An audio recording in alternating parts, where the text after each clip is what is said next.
सबसे नहीं करा.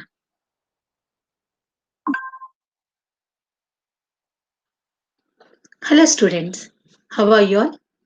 I hope everyone is fine. Welcome back to a new video in social studies. Equality is a right and value that every citizen of India is entitled to. Even the Constitution of India lists the right to equality as one of the fundamental rights. It is also a vital element for the functioning of democracy in India. In this lesson, we are going to know about the different ways through which inequality affects the common people and communities. This chapter introduces marginalization, which means exclusion from the mainstream.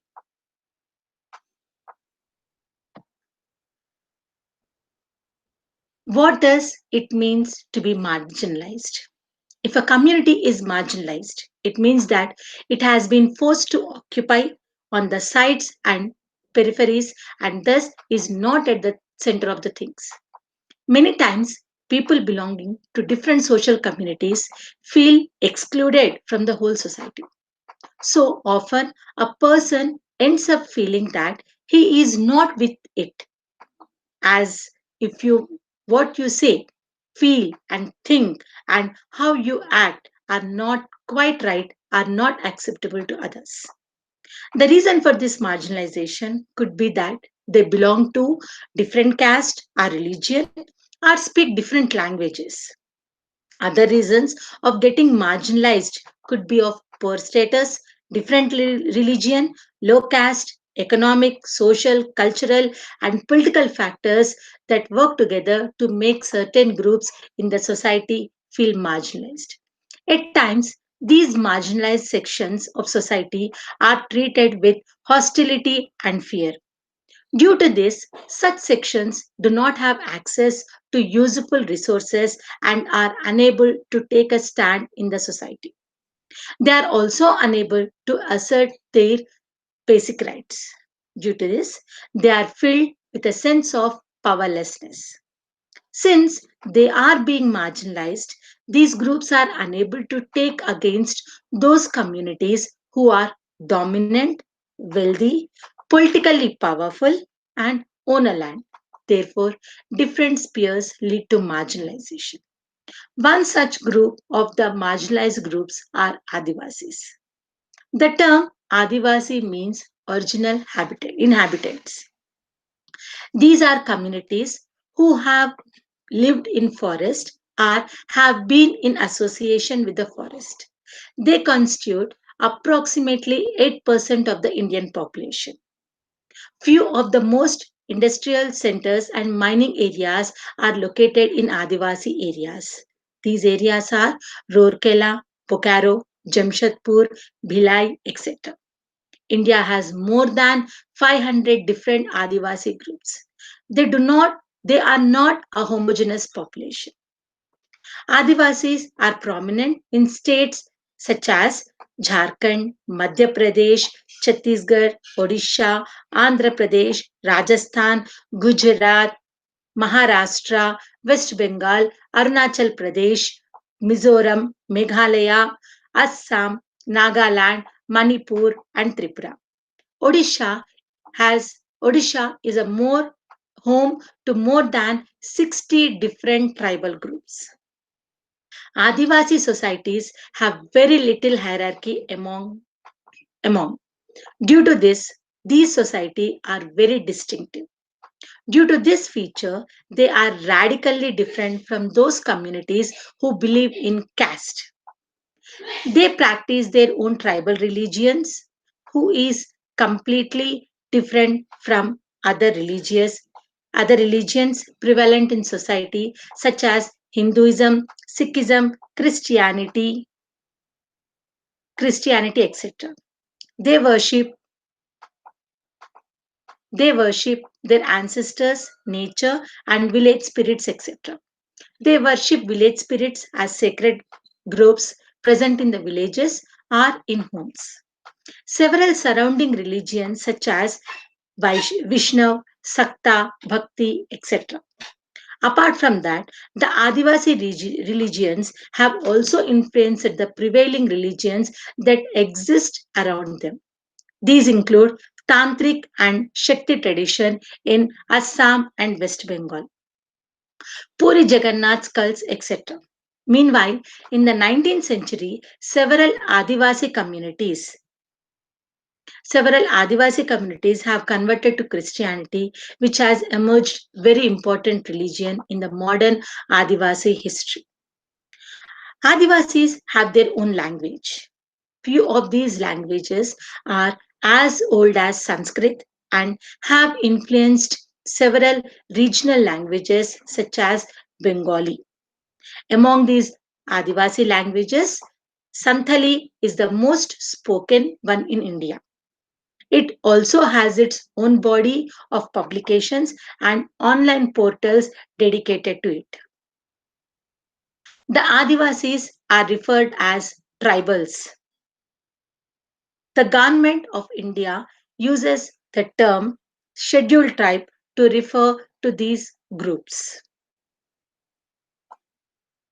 They are often grouped together in categories with scheduled caste under the scheduled caste and scheduled tribes.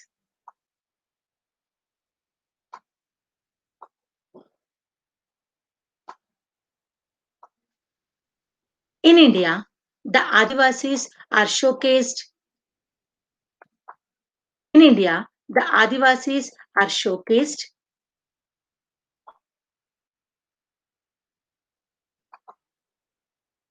in a particular way.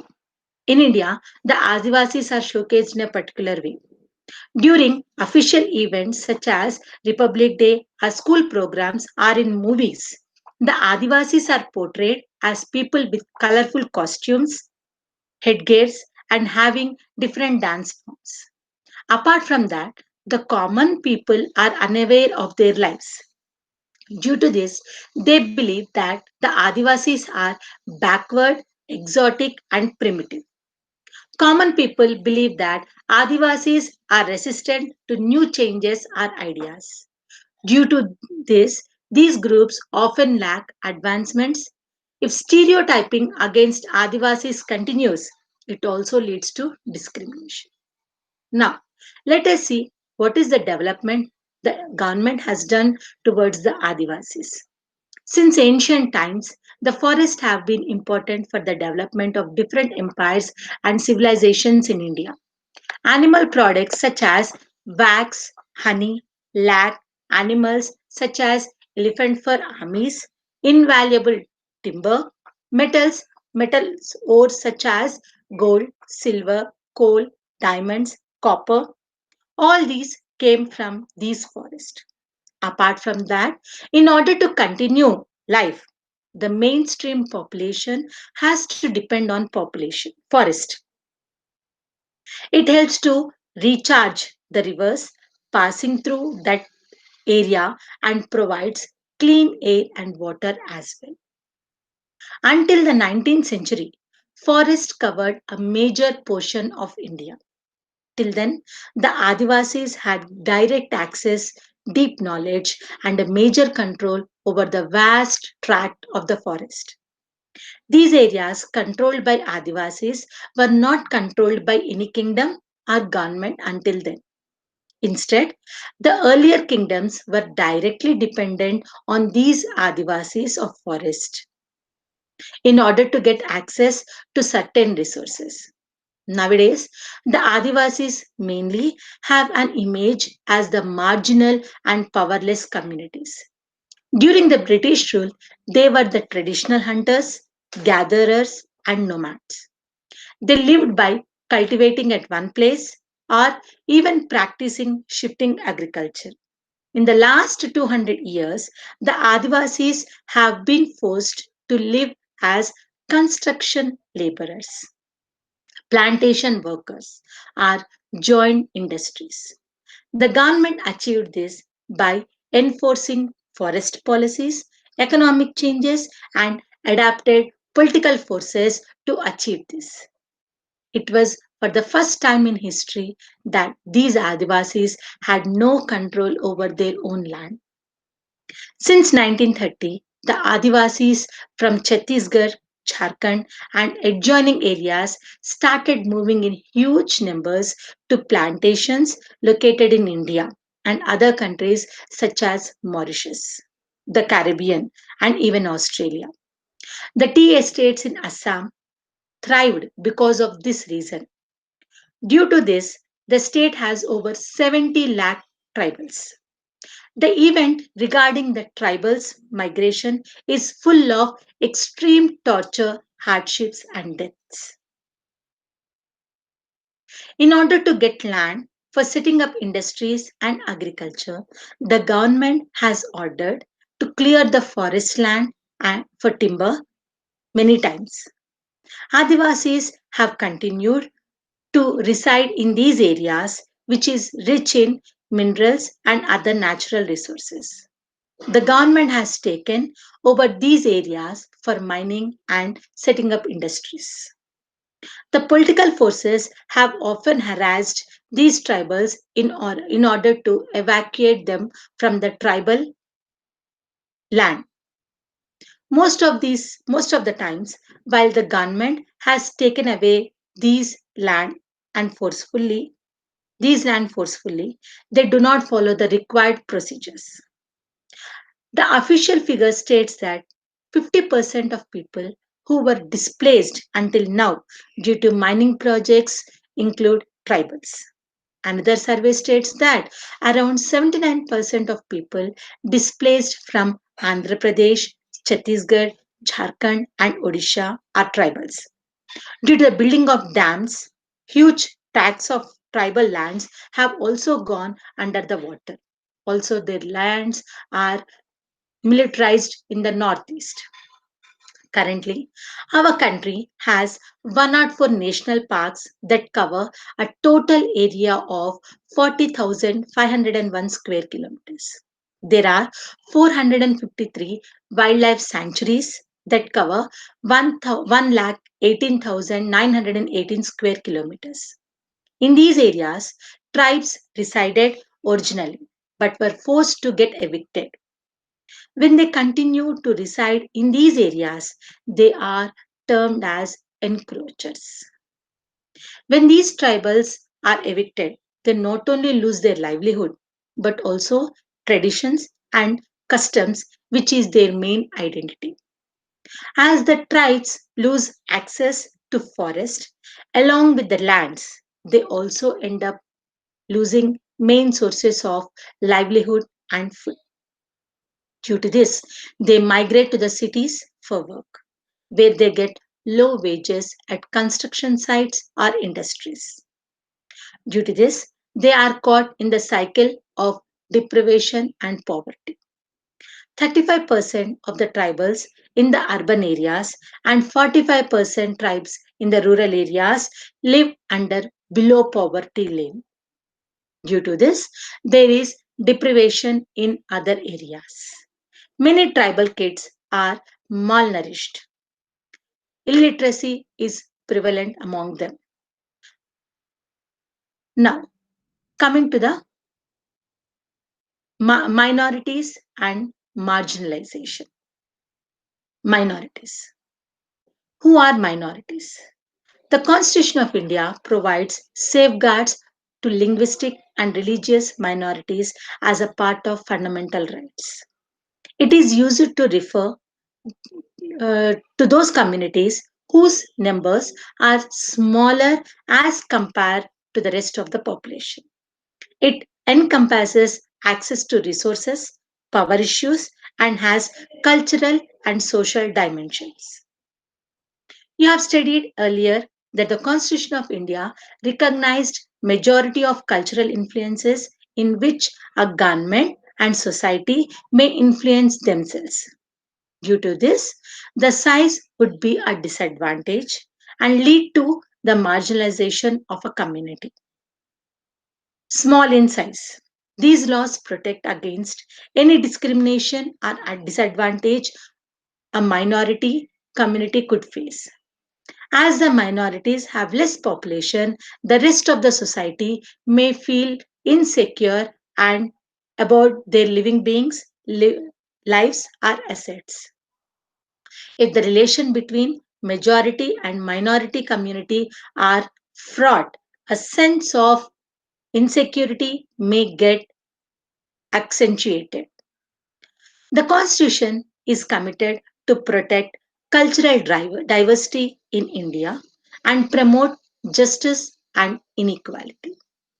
A citizen of India is free to approach the court if she feels her rights have been violated.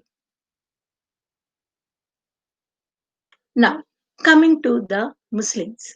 Muslims are one of the marginalized group. As per 2011 census, the Muslims constitute 14.2% of total Indian population. As compared to other communities, it is considered as a marginalized community. As compared to other communities, it is deprived of various socio-economic development. The government recognized this fact that the Muslims were lagging in terms of various development indicators. Considering this situation, it constituted a high level committee which is chaired by Justice Rajendra Sachar. It examined economic, educational, and social status of Muslims in the country. The committee discusses marginalization of Muslim communities in detail. It states that on a range of economic, social, and educational indicators, Muslim community situation is comparable to that of our other marginalized communities such as SCs and STs. For example, the report states that the average schooling of Muslim children between the age of 7 and 16 is low as compared to other communities. Muslims experience socio and economic marginalization in other ways as well. As compared to other cultures, Muslim practices and cultures are dominant. They are distinct from what you see in the mainstream. One may see Muslim women wearing burqas, men having long beard, wearing fez, and these become ways to identify all Muslims. Due to this, many people tend to think they are not one of us. This becomes an excuse for discrimination. Many Muslim families find it hard to get a house. They even have to face violence.